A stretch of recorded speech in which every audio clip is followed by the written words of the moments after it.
예수께서 다시 바닷가에서 가르치시니 큰 무리가 모여들거늘 예수께서 바다에 떠 있는 배에 올라앉으시고 온 무리는 바닷가 육지에 있더라.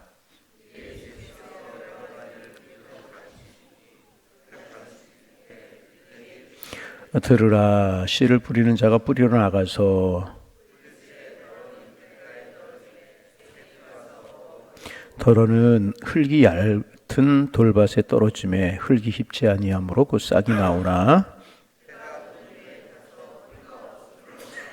더러는 가시떨기에 떨어짐에 가시가 자라 기운을 막음으로 결실하지 못하였고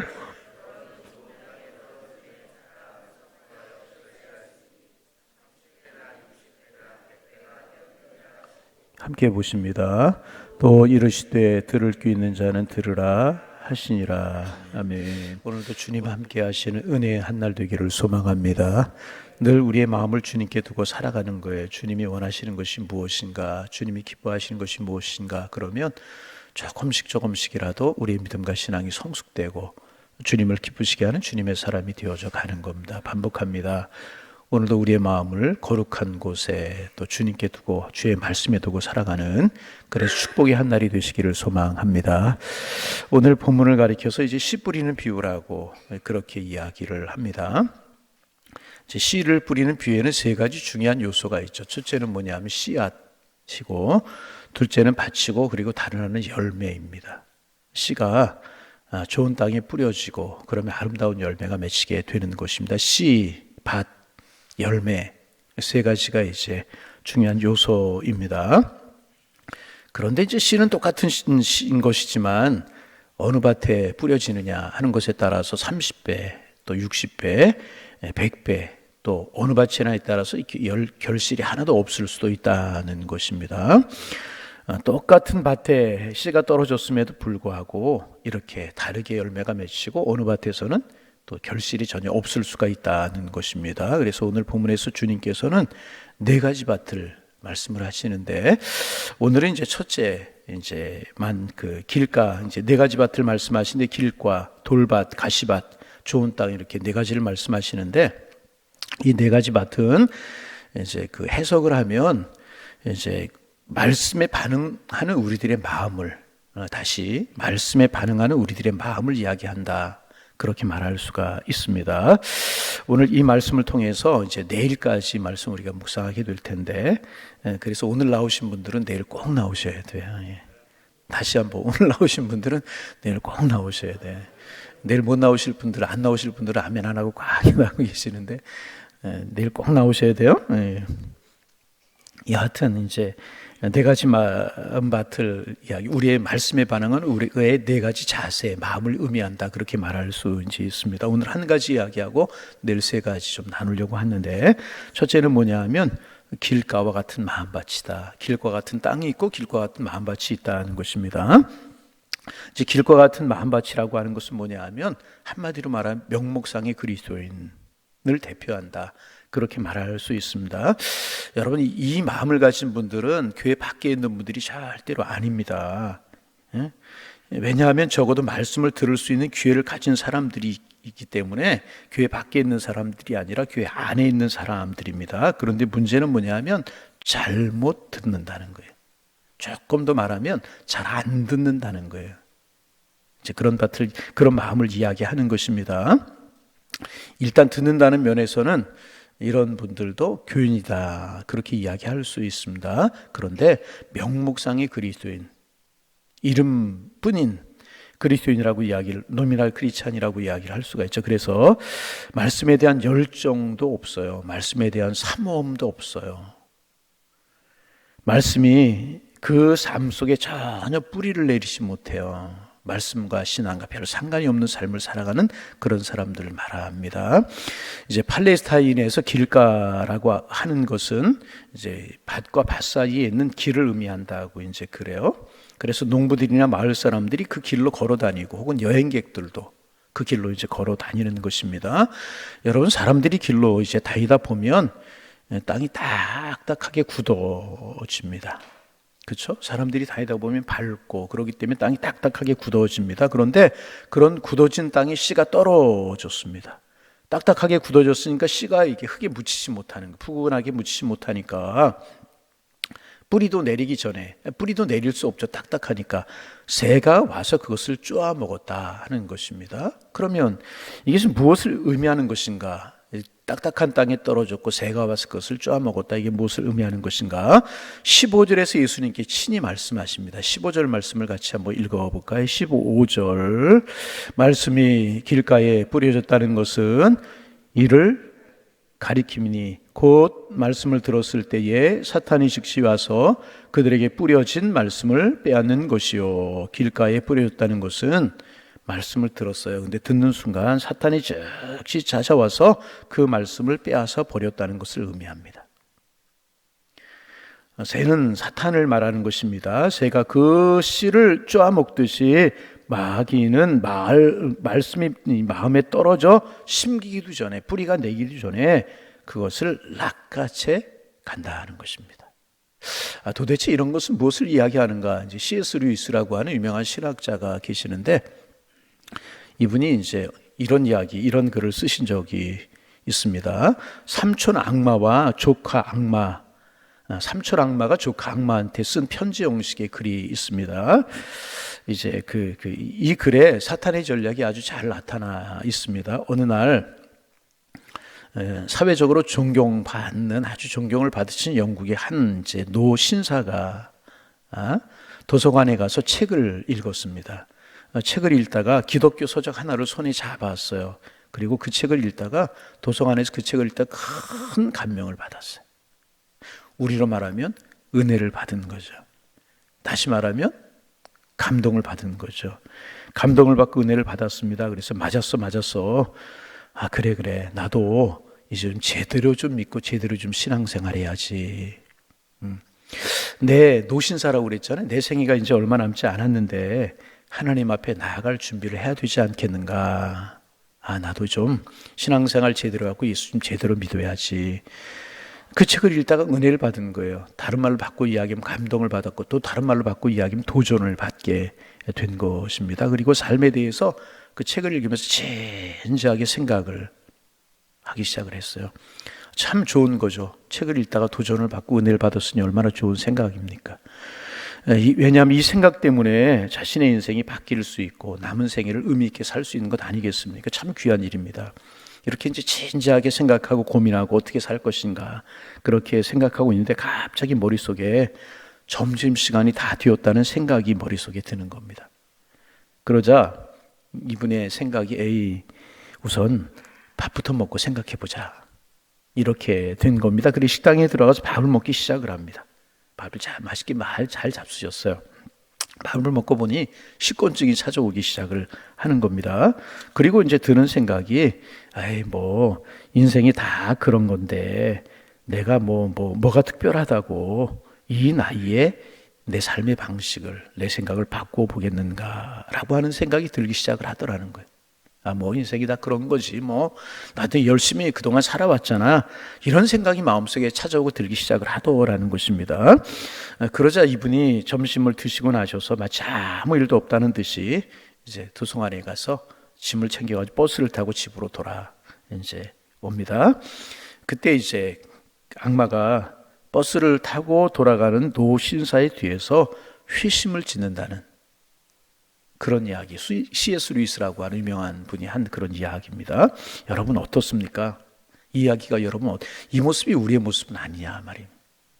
여러분 오늘날 예배당을 치우고 이제 있는 많은 분들 중에 이제 이런 분들이 혹시 있지는 않을까? 혹시 우리의 모습이 이런 모습은 아닐까 하는 생각이 들어요. 교회에 와서 말씀을 들어요. 여러분 지금 말씀을 듣는 것처럼 잘 들으셔요. 듣다가 어느 날은 유난히 말씀이 마음속에 와 닿을 때가 있어요. 그렇구나. 하나님 내게 주시는 말씀이구나. 나에게 은혜 주시는 말씀이구나. 유난히 은혜가 되고 와 닿을 때가 있어요. 여러분 이런 때가 많기를 바랍니다. 다시 이런 시간들이 많기를 바랍니다. 그래야죠. 그래서 제가 늘 말씀드리잖아요. 은혜 받고 은혜 받은 간증이 넘쳐나야 된다고. 내 삶에 넘쳐나고 내 인생에 넘쳐나고 교회에 넘쳐나고, 그래서 내 인생의 간증이 풍성하고 또 우리 교회의 간증이 풍성한 교회가 돼야 되는 거예요. 그래야 은혜롭고, 그래야 신앙의 삶이 재미있고, 그래야 신앙생활이 힘이 있는 겁니다. 여러분, 말씀을 듣다가 늘 말씀이 와닿기를 소망합니다. 이게 우리의 기도 제목이 마음의 소원. 이게 신앙생활 오래 하다 보면 그날이 그날이고 그날이 그날이고 맨날 들었던 말씀처럼 느껴지고 그럴 때가 있습니다. 아닙니다. 늘 사모하는 마음으로, 늘 말씀이 여러분 마음에 와닿기 바랍니다. 어느 분 교회 와서 말씀을 듣다가 유난히 말씀이 마음속에 와닿을 때가 있어요.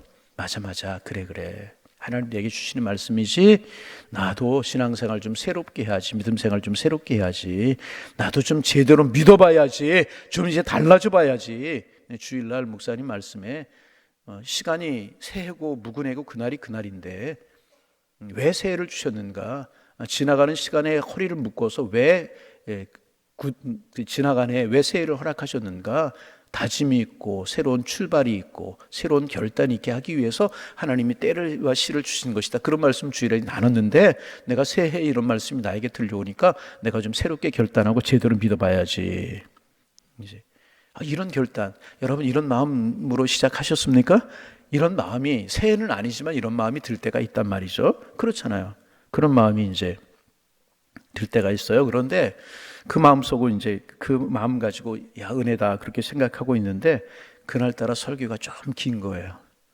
설교가 좀 길어요. 아이고 오늘 설교가 기네, 왜 안 끝나지? 이제 그런 생각이 마음속에 들기 시작하면 조금 마음이 이제 흐트러지기 시작을 합니다. 그러면서 무슨 생각이 드냐 하면, 예를 드는 겁니다. 제가 예를 드는 거예요. 뭐 조금 좀 설교가 길어지니까 배가 고프래. 오늘 식당의 메뉴가 뭘까? 지난 주간에 식당 메뉴가 참 좋던데, 뭐 그런 생각이 마음속에 찾아들기 시작을 하는 겁니다. 그리고 예배 끝나고 식사를 하면서 어느덧 자연스럽게 그 다짐했던, 은혜 받았던, 부딪혀왔던 말씀이 사라지기 시작을 하는 거예요.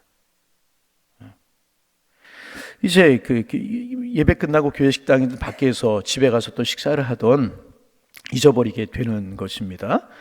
그래서 이제 어느 분이 그런 이야기 했다고 그러죠. 목사님에게 남편을 일러 바쳤대요. 뭐라고 일러 바쳤냐 하면, 목사님 우리 남편 교회 나오는 이유는 뭐냐 하면 교회 식당 밥 때문이에요. 그러는 경우도 있다고, 이제 그런 이야기 누가 했다고 그러는데, 여러분 이제 그렇게 하다 보면 나에게 도전이 되고 나에게 부딪혀온 말씀, 그 말씀이 순간적으로, 이런 말씀 왜 드리냐, 그런 것들이 순간적으로 다 잊어버려질 수 있다는 거예요.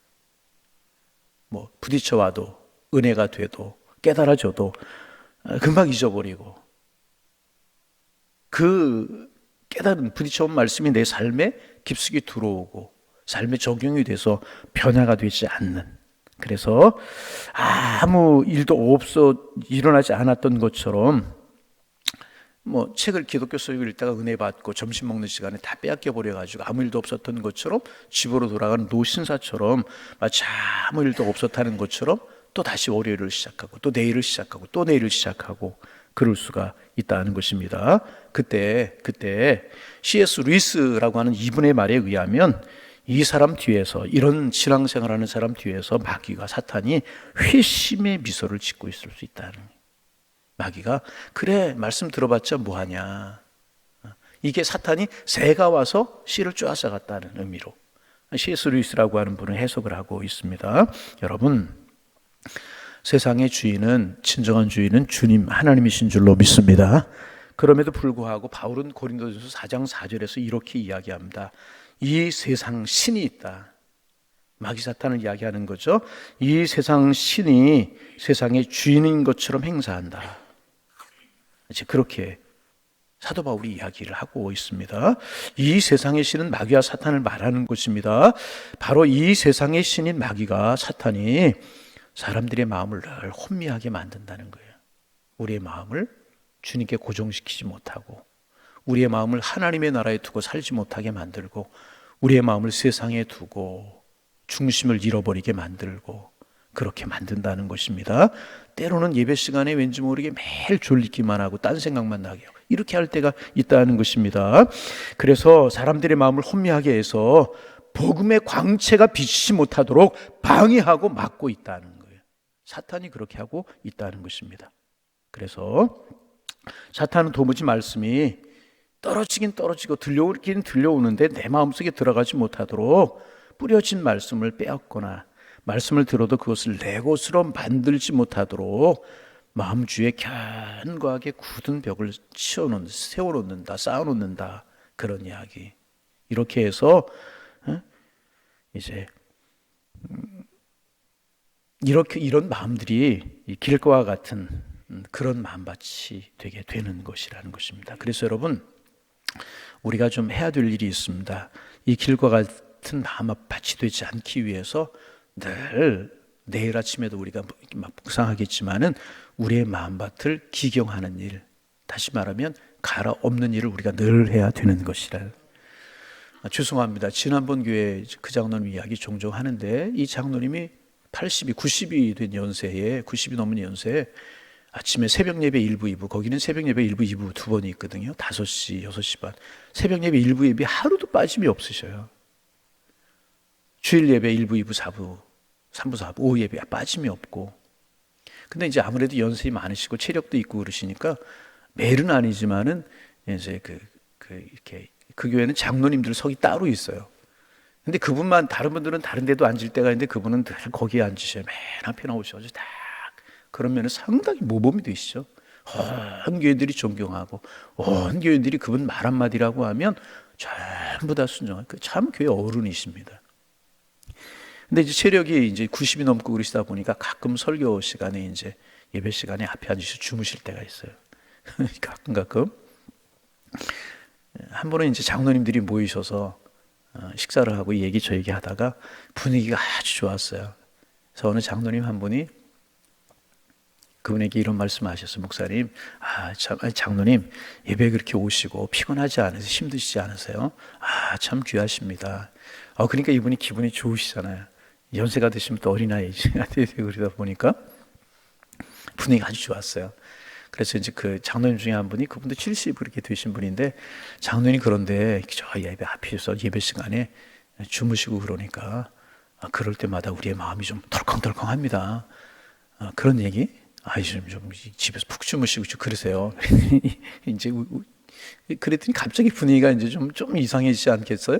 그런데 이분이 하시는 말씀이 그러시더니 뭐라고 하시나, 왜 나를 재워? 그런 얘기하는 거예요.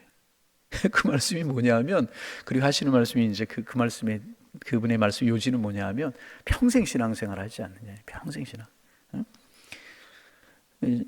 장로님 되신 지가 몇 년, 평생 신앙생활 하지 않. 그러니까 그날 목사님의 설교 앞에 3마디 4마디만 들으면 그날 설교가 무슨 설교인지 다 알 때가 있다는 거야. 그러다 보니까 주무신 날 그런 얘기. 여러분, 우리 조심해야 됩니다. 신앙생활 오래 하다 보면 그 말씀이 그 말씀인 것 같고 그 말씀이 그 말씀인 것 같고, 그러다 보면 자꾸 이 말씀 듣는 시간에 딴 데로 마음이 가고 그럴 수 있다는 거예요. 아닙니다. 그게 바로 사탄이 우리의 마음밭에 떨어진 씨를 빼앗아 갖고 쪼아서 가는 것이라. 늘 우리는 노력해야. 어려서 이제 제가 자라던 집에 앞마당도 있고 뒤에 텃밭이 있었어요. 그러면 이제 봄이 되면 어머님이 제일 먼저 하시는 일이 씨를 뿌리기 전에 그 묵은 땅을 갈아엎는 거예요. 별로 넘지 않으니까 저를 부르셔서 이렇게 삽으로 파서 엎고 삽으로 엎고. 겨울 동안에 사람 다니지 않아서 그렇게 딱딱해지. 그래도 딱딱했으니까 씨를 뿌리기 전에 묵은 땅을 뒤엎는 거예요. 그리고 나서 고랑을 내 거기에 씨를 뿌리고, 그러면 이제 자라게 되고 열매가 맺히게 되는 거야. 그래서 늘 우리는요, 인위적으로 힘도 쓸 필요가 있어요. 다른 것이 사모하고 늘 바라보고 주님 은혜를 주옵소서, 이게 묵은 땅을 기경하는 것 아니겠습니까? 좋은 마음밭을 만들어가는 것이라. 할수록이 잘못하면 묵은 땅이 되어갈 수 있다는 거죠. 여러분, 우리의 마음밭이 순전한 밭이 되기를 원합니다. 내일 우리 돌짝밭, 가시밭 이런 거 묵상, 좋은 땅 묵상하게 되겠지만, 그래서 우리의 마음이 하나님 앞에 늘 순전한 밭이 되어서 아름다운 열매가 맺히도록, 마귀가 사탄이 쪼아가지 못하도록, 그래서 주님 보시기에 귀하고 주님 보시기에 아름답고 또 많은 분들 보기에도 좋은 우리의 신앙생활, 우리의 마음밭. 그래서 그러면 우리가 열매가 맺혀지면 제일 축복이 누구겠어요? 나잖아요, 나. 그래 열매 맺혀 나눌 수 있고 그 열매로 하나님을 기쁘시게 할 수 있잖아요. 여러분 오늘도 주님 순전한 마음 갖게 하옵소서, 아름다운 마음 갖게 하옵소서. 우리의 기도의 제목이 되고 실제로 아름다운 밭이 되어서 길가 돌자 가시덤불, 그 다음에 좋은 땅, 늘 좋은 땅이 되는 주님 보시기에 아름다운 우리의 신앙생활 마음밭이 되어서 기쁨이 되고 은혜가 되는, 우리에게 축복이 되는 그런 신앙의 삶이 되실 수 있기를 주님의 이름으로 축복합니다. 하나님 새날 주셔서 감사합니다. 오늘도 주님 바라보며 살아가는 축복의 날 되게 하옵소서, 은혜의 날 되게 하옵소서. 하나님, 하나님께서 하루하루 주심에 감사하고 그 은혜를 따라 아름다운 열매가 있도록 최선을 다하는 삶을 살게 하셔서 내 자신이 축복이 되고 이웃에게 기쁨을 주며 하나님 앞에 영광 돌려드리는 하루하루의 삶이 될 수 있도록 인도하여 주옵소서.